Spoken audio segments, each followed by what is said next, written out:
Musical and People Journeys rock review show, and we're back for yet another one. Welcome! And welcome to my wonderful panel, to Simon and to William and to our listeners. Thank you very much for listening. We review all the latest rock album review shows, and we rate them for our listening pleasure.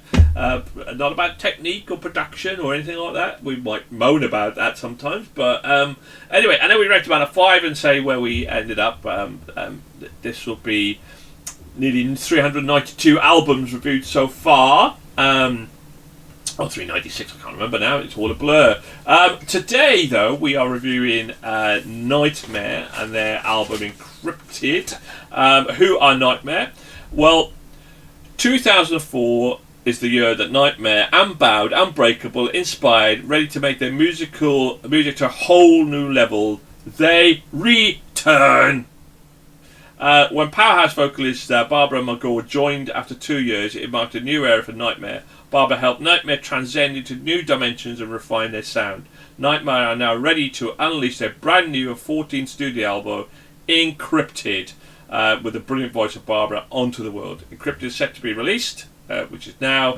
So, from their statement, it's kind of interesting because I couldn't copy and paste off their website. It was locked. So, for their bio, the band continues to design passion to take their music to the next level. Is still alive. And the band states they have decided to move to new heights in terms of musical approach to make Encrypted their most ambitious album to date in terms of production, musical direction and achievement. And you can find a more traditional power metal riffing in the trademark of Nightmare, but also extreme metal parts and some highlights, even reaching melodic death metal. Really? Why don't we find out? Why don't we talk to the people on the coalface of rock? And see what they think. Will, let's start with you then, mate. What did you think of Encrypted? So, I thought it started really, really, really well. The that first sort of Nexus Infernus with that really cool like guitar and drums with that, I thought was a really nice way to start the album. Going into Blossom I Hate, which are very angry, very me, a track which I was a big fan of.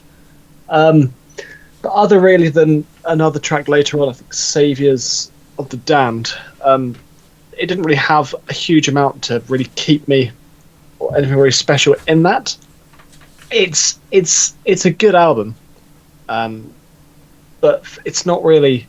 It's far from a great album. If I were to say, it's got a lot of good elements. Obviously, a band that's been around for as long as they have, you'd hope have the ability to make something good, but they not really quite made something great. It's pretty cool. It's good. Got some good tracks. Her vocals are very enjoyable. And there's for me probably the instrumental backing is the best part of this album. But it's nothing special, nothing brilliant.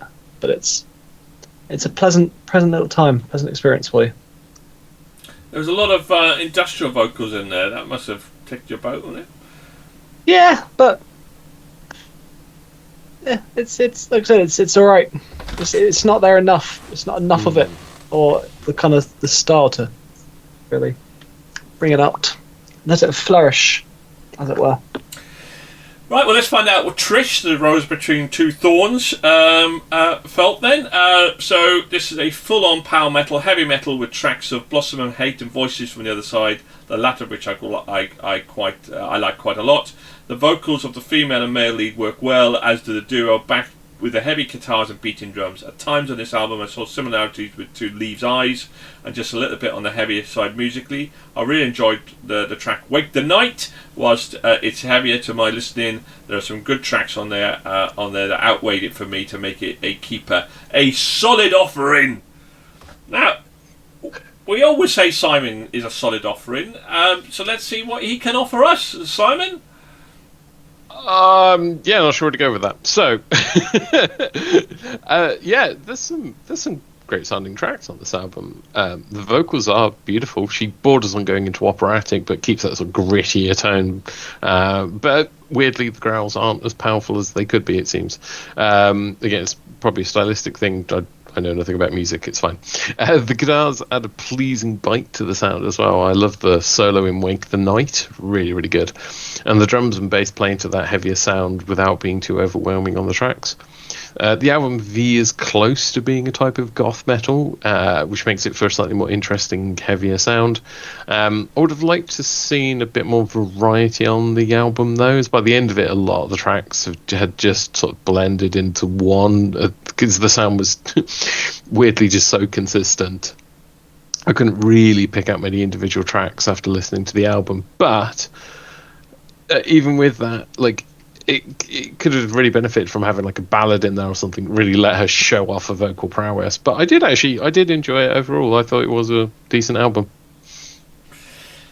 There was a lot to this album that I absolutely loved. There was a lot to this album that ticked boxes for me in terms of hitting my sweet spot. The standout track was White Lines. I absolutely adore that track. It was really kind of cool, verging into more kind of commercial kind of rock, but with still that edge kind of to it, which I really, really liked.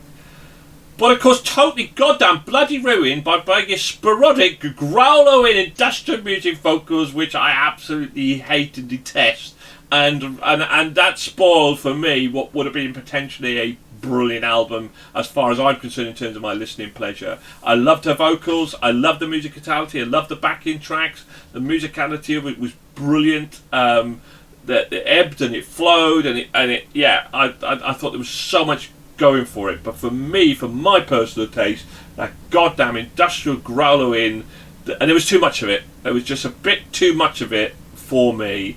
And I think I actually prefer Screamo to Growler. I've kind of decided.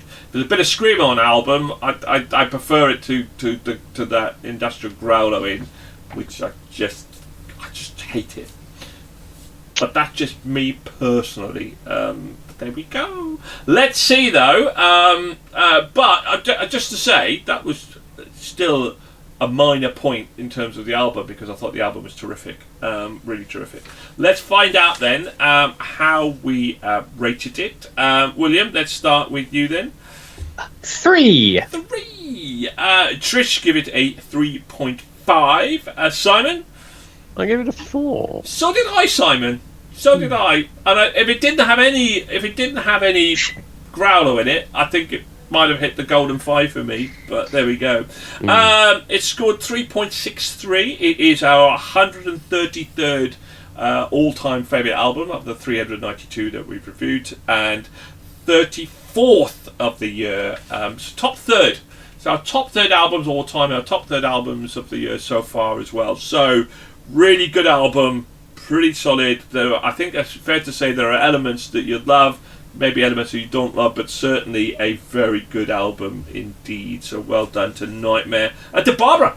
Great vocals. Just don't growl. I'll tell you. Just don't growl. Just don't growl. Just calm down. No need. No need. Right, okay. Thank you very much for listening. Please leave your comments. Do you agree? Do you disagree? If you enjoyed it, hit the like and subscribe button. Thank you to my wonderful panel, to Simon, to Will, and obviously, of course, to Trish. Goes without saying, to our rock chick. And goodbye for now. Keep rocking. Bye.